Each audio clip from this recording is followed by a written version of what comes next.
은퇴 후 목돈을 노후 월급으로 바꾸는 현실적인 방법. 여러분, 은퇴를 앞두고 있거나 퇴직금을 받으신 분들이 가장 많이 하는 고민이 있습니다.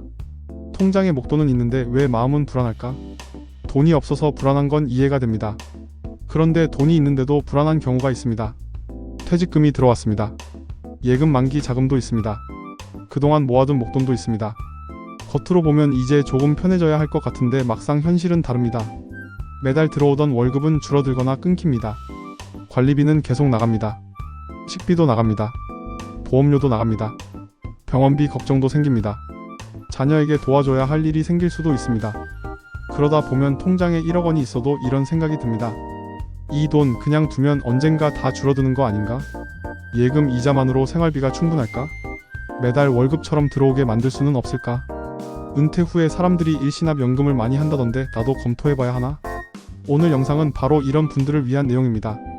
일시납연금은 은퇴 이후 목돈을 활용하는 방법 중 하나입니다. 특히 퇴직금, 예금 만기 자금, 부동산 정리 자금처럼 목돈이 생겼을 때 많이 검토합니다. 왜냐하면 일시납연금은 단순히 돈을 맡기는 개념이 아니라 목돈을 연금처럼 나누어 받는 구조이기 때문입니다. 쉽게 말하면 통장에 있는 목돈을 노후 월급처럼 바꾸는 방식입니다. 은퇴 후 가장 불안한 것은 자산이 하나도 없는 것이 아닙니다. 많은 분들이 실제로 더 크게 느끼는 불안은 매달 들어오는 돈이 줄어드는 것입니다. 직장 다닐 때는 월급이 들어왔습니다. 돈을 써도 다음 달에 다시 채워진다는 심리적 안정감이 있었습니다. 그런데 은퇴 후에는 다릅니다. 통장에 목돈은 있지만 한번 쓰면 줄어듭니다. 다음 달에 다시 채워진다는 확신이 약해집니다. 그래서 은퇴 이후에는 단순히 얼마를 가지고 있느냐보다 매달 얼마가 들어오느냐가 훨씬 중요하게 느껴질 수 있습니다. 이 지점에서 일시납연금의 활용도가 높아집니다. 목돈을 한 번에 넣고 일정 시점부터 매달 또는 매년 나누어 받는 구조를 만들 수 있기 때문에 은퇴 후 생활비 계획을 세우는 데 도움이 될 수 있습니다. 특히 요즘은 이번 달에 가입하고 다음 달부터 연금을 받는 즉시 연금 형태를 검토하는 분들도 있습니다. 물론 상품마다 구조와 조건은 다르지만 은퇴 후 바로 현금 흐름이 필요한 분들에게는 관심을 가질 만한 방식입니다. 오늘은 일시납연금의 활용도를 중심으로 가입 전 꼭 확인해야 할 7가지를 설명드리겠습니다. 중요한 건 무조건 좋다가 아닙니다. 하지만 기준만 잘 맞는다면 일시납연금은 은퇴 후 목돈을 생활비 흐름으로 바꾸는데 매우 유용한 도구가 될 수 있습니다. 먼저 첫 번째입니다. 일시납연금을 알아볼 때 많은 분들이 제일 먼저 묻습니다. 매달 얼마 나오나요? 환급률은 어느 정도인가요? 비과세 되나요? 다른 상품보다 유리한가요? 물론 다 중요한 질문입니다. 그런데 제일 먼저 봐야 할 것은 이겁니다. 이 돈을 당장 쓰지 않아도 되는가? 일시납연금은 은퇴 후 생활비 흐름을 만드는데 활용도가 높습니다. 다만 그 돈이 단기 자금이면 맞지 않을 수 있습니다. 예를 들어 퇴직금으로 1억 원이 생겼다고 해보겠습니다. 이 돈을 전부 일시납연금에 넣으면 매달 생활비처럼 받을 수 있을 것 같아서 마음이 편할 수 있습니다. 하지만 앞으로 몇 년 안에 자녀 결혼 자금이 필요할 수 있습니다. 배우자 병원비가 필요할 수 있습니다. 집 수리비가 생길 수 있습니다. 이사 비용이 필요할 수 있습니다. 그래서 일시납연금은 남는 돈으로 하는 게 아니라 정확히 말하면 장기 노후 자금으로 목적이 분명한 돈으로 검토하는 것이 좋습니다. 예를 들어 전체 자금이 1억 원이라면 2천만 원이나 3천만 원은 비상금으로 남기고 나머진 일시납연금으로 검토할 수 있습니다. 어떤 분은 50%만 넣는 것이 맞을 수도 있고 어떤 분은 전체를 연금화하는 것이 맞을 수도 있습니다. 이 비율은 개인 상황에 따라 달라집니다. 중요한 것은 전액을 넣느냐, 일부를 넣느냐가 아니라 돈의 목적을 나누는 것입니다. 생활비로 쓸 돈, 비상금으로 남길 돈, 장기 노후 자금으로 볼 돈, 배우자를 위해 준비할 돈, 상속까지 고려할 돈. 이렇게 나누고 나서 일시납연금을 보면 훨씬 현실적인 판단이 됩니다. 두 번째는 비과세 가능성을 확인하는 것입니다. 일시납연금에서 많은 분들이 관심 갖는 부분이 바로 비과세입니다. 이거 10년 유지하면 비과세 되는 거죠? 보험 차익에 세금이 안 붙을 수 있다던데 맞나요? 이 질문을 정말 많이 하십니다. 일시납연금이 은퇴 이후 관심을 받는 이유 중 하나도 바로 이 부분입니다. 목돈을 예금에 넣으면 이자에 대해 과세가 될 수 있습니다. 반면 세제비 적격 연금보험 구조에서는 일정 조건을 충족할 경우 보험 차익에 대해 비과세 가능성을 검토할 수 있습니다. 다만 여기서 중요한 표현은 가능성입니다. 비과세는 무조건 되는 것이 아닙니다. 조건을 충족해야 가능할 수 있습니다. 납입 금액, 유지기간, 계약 구조, 계약자와 수익자 설정, 중도해지 여부에 따라 결과가 달라질 수 있습니다. 그래서 가입 전에는 반드시 확인해야 합니다. 내가 넣으려는 금액이 조건에 맞는지, 몇 년 이상 유지해야 하는지, 중간에 해지하면 세금은 어떻게 되는지, 계약자와 수익자 설정은 괜찮은지, 연금으로 받을 때와 해지할 때 차이가 있는지 이 부분을 확인해야 합니다. 비과세가 가능할 수 있다는 점은 분명히 매력적인 요소입니다. 특히 은퇴 후에는 세금 관리도 중요하기 때문에 장기 유지가 가능한 분들에게는 의미 있는 포인트가 될 수 있습니다.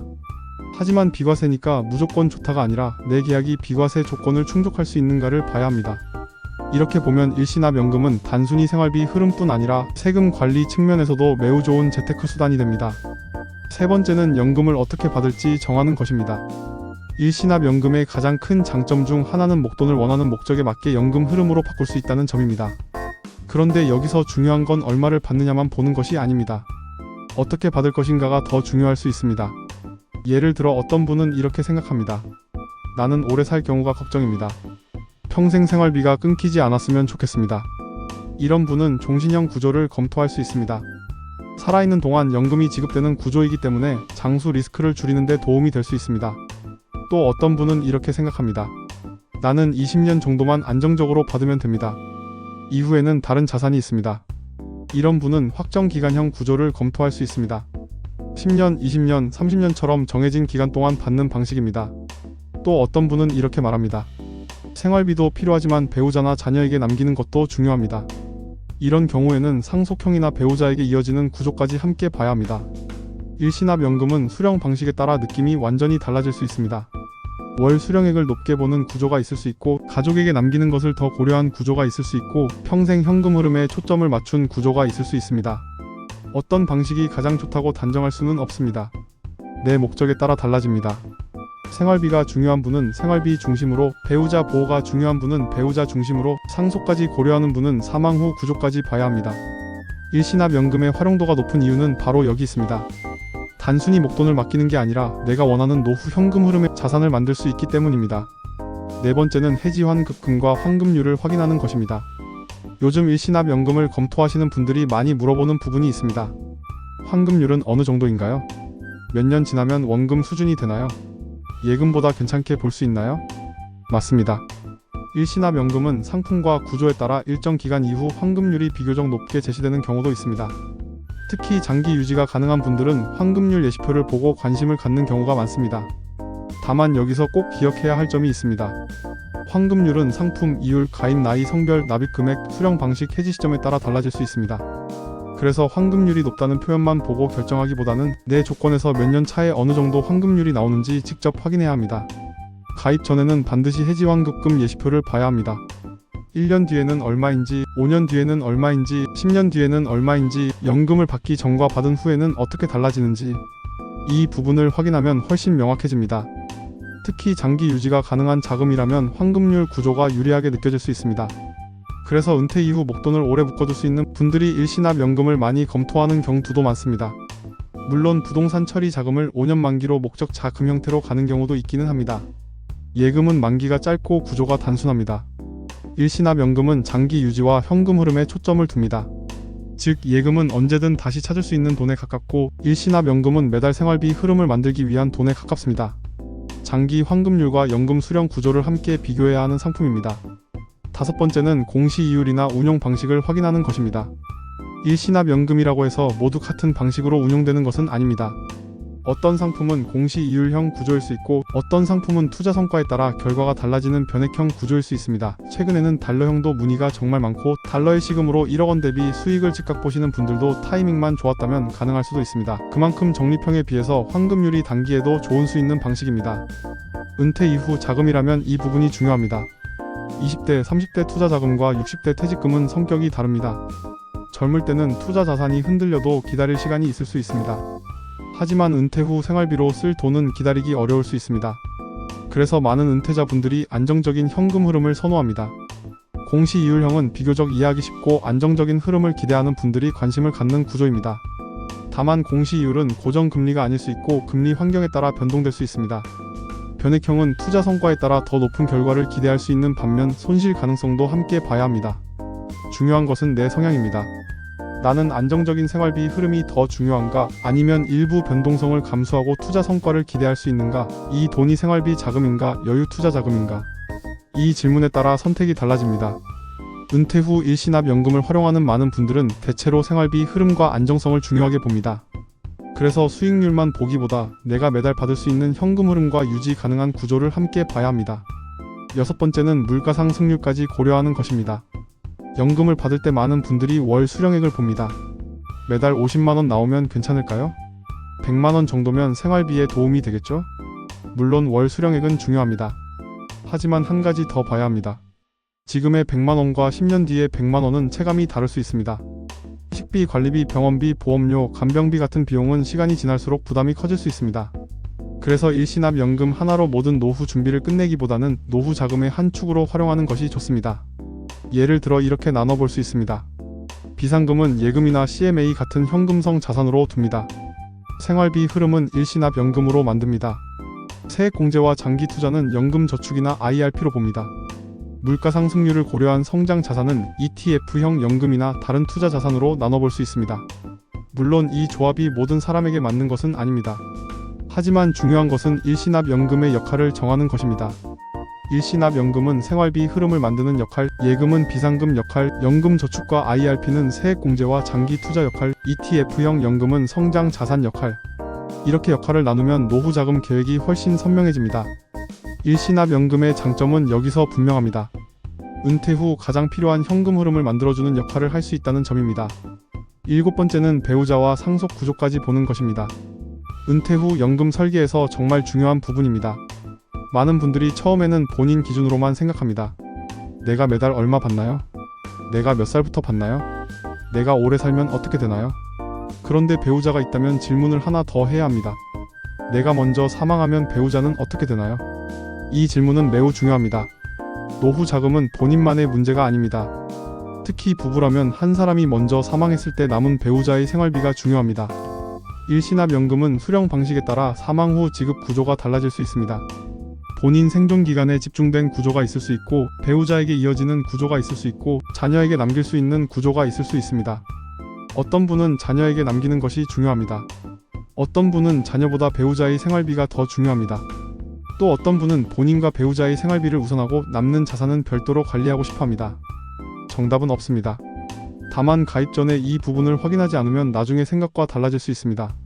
내가 사망하면 지급이 끝나는지, 배우자에게 이어지는지, 배우자에게 이어진다면 금액은 어떻게 되는지, 자녀에게 남길 수 있는 구조가 있는지, 계약자와 수익자 설정은 어떻게 해야 하는지, 이 부분을 확인해야 합니다. 일시납연금은 단순히 본인 연금액만 보는 것이 아니라 가족 전체의 노후 현금 흐름으로 봐야 합니다. 이제 실제 사례처럼 한번 연결해 보겠습니다. 건설업에서 오랫동안 일하신 김태우 부장님이 계셨다고 해보겠습니다. 김태우 부장님은 은퇴를 앞두고 퇴직금과 예금 만기 자금으로 약 1억 원 정도의 여유 자금이 생겼습니다. 처음에는 정기 예금만 생각했습니다. 예금에 넣어두면 원금도 안정적이고 이자도 나오니까 괜찮겠지. 그런데 은퇴가 가까워질수록 생각이 달라졌습니다. 직장 다닐 때는 매달 월급이 들어왔습니다. 그 월급으로 생활비도 쓰고 관리비도 내고 보험료도 냈습니다. 그런데 은퇴 후에는 매달 들어오던 월급이 사라집니다. 통장에는 1억 원이 있지만 돈이 들어오는 느낌보다 빠져나가는 느낌이 더 크게 느껴졌습니다. 그래서 김태우 부장님은 일시납연금을 알아보기 시작했습니다. 김 부장님이 중요하게 본 것은 세 가지였습니다. 첫째, 매달 일정한 생활비 흐름이 필요했습니다. 둘째, 장기 유지 시 비과세 가능성을 검토하고 싶었습니다. 셋째, 본인이 먼저 사망했을 때 배우자에게 도움이 되는 구조도 중요했습니다. 하지만 김 부장님은 1억 원 전부를 일시납연금으로 넣는 방향으로 보지는 않았습니다. 일부는 비상금으로 남겼습니다. 일부는 예금이나 CMA처럼 필요할 때 쓸 수 있는 자금으로 두었습니다. 그리고 장기적으로 사용해도 되는 자금만 일시납연금으로 검토했습니다. 이 과정에서 김 부장님은 단순히 월 얼마 받느냐만 보지 않았습니다. 비과세 조건을 확인했습니다. 연금을 어떤 방식으로 받을지 비교했습니다. 폐지환급금과 환급률 예시표도 확인했습니다. 이율과 운영 방식도 봤습니다. 물가 상승률도 고려했습니다. 배우자에게 이어질 수 있는 구조도 확인했습니다. 이렇게 보니 일시납연금이 단순한 상품이 아니라 은퇴 후 생활비 흐름을 만드는 도구로 보이기 시작했습니다. 김 부장님에게 중요한 것은 어느 회사가 좋다가 아니었습니다. 내 돈의 목적이 무엇인지, 어떤 돈은 비상금으로 남겨야 하는지, 어떤 돈은 생활비 흐름으로 바꿔도 되는지, 배우자 생활비까지 고려할 수 있는지, 이 기준이 더 중요했습니다. 정리해보겠습니다. 일시납연금은 은퇴 이후 많은 분들이 검토하는 이유가 분명합니다. 첫째, 목돈을 노후 월급처럼 바꿀 수 있습니다. 둘째, 매달 현금 흐름이 생기면 생활비 계획이 쉬워질 수 있습니다. 셋째, 조건을 충족할 경우 비과세 가능성을 검토할 수 있습니다. 넷째, 장기 유지가 가능한 자금이라면 환급률 구조를 확인해 볼 만합니다. 다섯째, 배우자 생활비와 상속 구조까지 함께 설계할 수 있습니다. 여섯째, 예금과는 다른 방식으로 노후 자금의 역할을 나눌 수 있습니다. 다만 중요한 것은 상품을 먼저 고르는 것이 아닙니다. 내 돈의 목적을 먼저 나누는 것입니다. 이 돈이 생활비인지, 비상금인지, 장기 노후 자금인지, 배우자를 위한 돈인지, 자녀에게 남길 돈인지 먼저 구분해야 합니다. 그 다음에 예금, 연금저축, IRP, ETF형 연금, 일시납연금 등을 각각의 역할에 맞게 비교해야 합니다. 일시납연금은 잘 맞는 분들에게는 은퇴 후 현금 흐름을 만드는 매우 유용한 도구가 될 수 있습니다. 특히 퇴직금이나 예금 만기 자금을 그냥 두기보다 매달 생활비처럼 받고 싶은 분들, 장기 유지가 가능한 자금이 있는 분들, 비과세 가능성과 배우자 생활비까지 함께 보고 싶은 분들은 검토해 볼 만합니다. 오늘 영상이 도움이 되셨다면 구독과 좋아요 부탁드립니다. 퇴직금, 예금 만기 자금, 일시납연금, 비과세 연금 구조가 궁금하신 분들은 본인 상황에 맞게 점검을 받아보시는 것도 좋습니다. 하단 링크를 통해 문의를 남겨주시면 일시납연금 수령 구조와 환급률 예시, 비과세 가능 조건을 개인 상황에 맞게 안내드리겠습니다. 구독해두시고 정보 받아보시면 자산 형성에 도움 되실 거라 확신합니다. 그럼 다음 시간에 뵙겠습니다.